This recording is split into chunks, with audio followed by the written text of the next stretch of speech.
Greetings, Brian Keeler here. Welcome to my demonstration, my little presentation on drawing. I'm focusing on the human figure here, and I have a drawing that I'm working on based on the famous painting by Diego Velázquez, the 17th century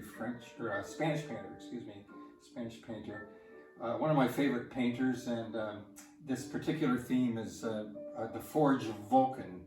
And I got some friends of mine. We went on a canoe trip a few weeks ago, and I got them to pose for me. And so I had these three fellows pose at one time, and then I had another model come in at another time because he just wasn't available then. So I combined it from a couple of different photographs.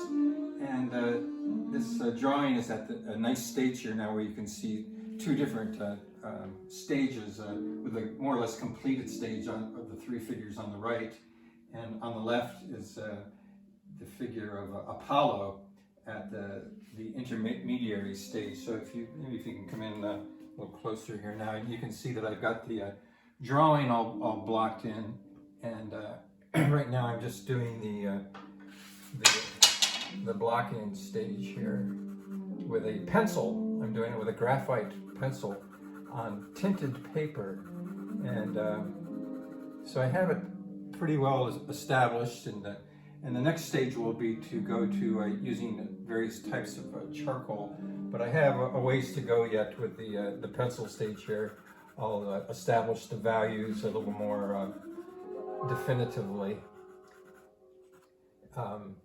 But some of the things that I was using while I was doing this was called horizontal and vertical plumb lines, and I use those a lot when I paint and when I draw to get things lined up. And so if you come over here to the drawing, you can see some of them. These three figures were all done from one photograph, so it was a little bit easier, and I wanted to see how they were lining up. So I would just put a horizontal plumb line to see how their heads were lining. And I could also do it vertically. For example, I could see where his ear is aligning with his collarbone or some feature down here, probably with the outline of his garment here, and various other things, just to see how things were lining up. I did a fair amount of invention when I did this drawing. I put the hammer in this one assistant's hand, and this fellow was actually holding a canoe paddle, but I transformed it into like a tool that might be used in the forge. And the poses were taken from the Velázquez painting, and I used the anvil here also. So that was borrowed from Velázquez. What else did I want to talk about? Oh, my materials and tools here. So I have them right there, and I'll just talk about them. If you want to come in here close, so we have these various tools here. I want to get one more thing out. This is a piece of vine charcoal. So if you look here, the vine charcoal, I'll be using that. And I use these graphite pencils, and I have an extender on this one so I can get back. Sometimes I do that, sort of use it like a paintbrush. And the pencils that I use are all 3B or above, 3B to 10B, maybe even a 12B. And this is a charcoal pencil, also called a carbon pencil. And it's Generals is the brand, and it's a soft. And that will be the tool that I'll use for the next stage. And I also used this white charcoal. It's not really white charcoal, it's probably pastel, and there's no real such thing as white charcoal, but that's what they call it. And this is a very useful tool. It's called a compressed charcoal or pressed charcoal, and that gets really strong blacks. And this is a stump for blending, and my X-Acto knife. And one other thing I had was pastel, a stick of pastel, which I don't see here right now, but I was using that. Turn the music down here a little bit. Okay, so I'm going to show you the next stage here with my carbon pencil. I've got the values all kind of blocked in generally, but it's at a very light stage. So the next stage here will be to start deepening the values. Actually, in this area right here, this will be rather fairly light because this is going to be a white toga that he has on. So I'll be going very delicately. And notice that I'm holding the pencil toward the end so I can get a very feathered and light look here. But his beard is an area that will be fairly dark. This was all kind of a dark area in here. So it's just a matter of persevering and going slowly and delicately. And it has a nice light direction. That was the other thing. These three figures were done outdoors, so about noon. So there's this high noon lighting, and this fellow was, this model was done inside. So I had to simulate the lighting with an artificial lighting to simulate the high noon type of lighting. And I thought I'd talk about the different types of shadows that we have here. This is what we call a cast shadow because it's being cast from his head and it's coming down. Whereas this type of shadow here is called a form shadow. It's caused by the form turning away from the light. And another thing that I wanted to talk about is this series of light, dark, midtone, and reflected light.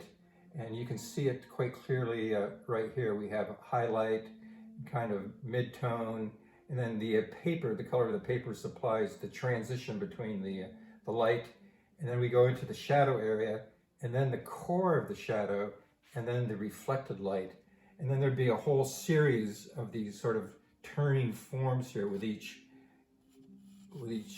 part of the torso here. So we have light, core of the shadow.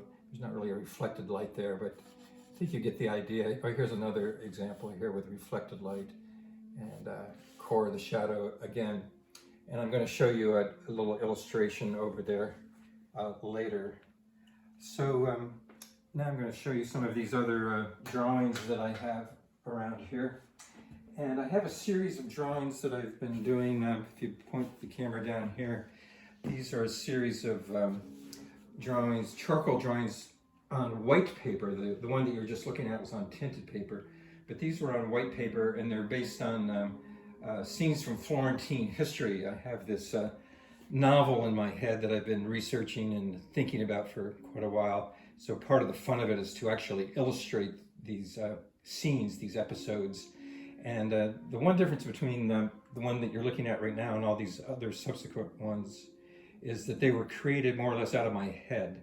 And so it's a very creative aspect. I did have some photographs and some references, but basically they were just sort of mind created. So it takes drawing into a whole new level of creating fictitious space, where I'm actually creating the illusion and this whole drama. They're almost like stages. If you go over to the one on the right here, these were borrowed from various, well, the two women, the two nuns, were from a famous sculptural frieze in Bologna, and I just love the drama. It sort of epitomizes the renaissance of the emotion expressed and the drama involved. And so there's a whole fictitious space. What's happening here? It's the assassination of Giuliano de' Medici, a famous scene in Florentine history on Easter Sunday in April 1878.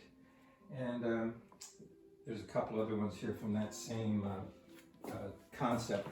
The two on the easel here are both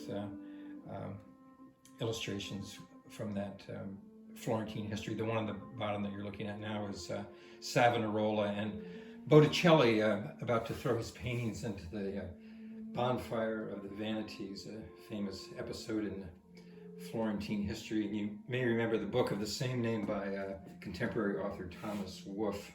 And this one above it is another scene from the assassination attempt. This is Lorenzo de' Medici, the elder brother of the two de' Medicis. And he actually escaped. He was wounded, but he escaped, whereas his brother Giuliano didn't fare so well. And it was at the height, you can see the figure in the background, the priest raising the host. It's supposed to be the most holy aspect in the Christian calendar, when Christ is actually present. And the drama of it was they did it during this exact moment. It's when the assassins were supposed to have done their dastardly deed. Okay, if you come down here and look at this one, this is also a scene from the book that I'm thinking about, and it's a scene that I imagined of Verrocchio's studio with Leonardo posing here. So it's Leonardo da Vinci as a student in Verrocchio's studio, and this is another one where I pretty much created everything out of my head. The scene, the space, the lighting, everything was sort of invented, which is, like I said, the challenge, but also the reward of it too. And it has orthogonals involved in it, meaning perspective. And right up here is where the vanishing point is, where I'm pointing my glasses there right now. I don't know if you can see it there. Okay, so that's those episodes that I was painting. And then this one over here that you're looking at is a portrait that I did of a local musician using tinted paper. So I just wanted to show you one other thing here, and that is this diagram that I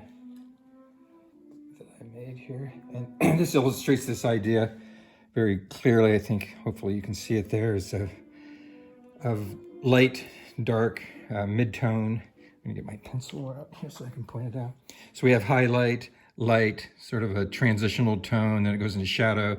This is the core of the shadow, and this is the reflected light, and then the cast shadow, and then even a reflected light from the sphere into the shadow. So this illustrates this idea that I was explaining about on the drawing. And let's see if there was one other one I wanted to talk about here. Oh, let's go back to this one over here. This is a drawing that I did from statuary. It's a statue of the three graces in the Louvre, and it's interesting because it has several cast shadows, a whole series of cast shadows, which makes it kind of complex. There's this cast shadow, and then there's this cast shadow, and so it's a complexity of lighting from spotlights that were above the statue, a marble statue. And marble statues are great to work from because they're white, so you can see every little nuance and subtlety in the human figure. So I think that's about all I wanted to cover in this drawing section of my presentation here. And I talked about things particularly in regards to the human figure, but these apply to landscape or still life or whatever you're painting. So these are fundamentals of drawing, and I hope it's instructive to you and inspires your own work and allows you to pursue your own drawing with maybe a little more inspiration. Okay, thanks so much.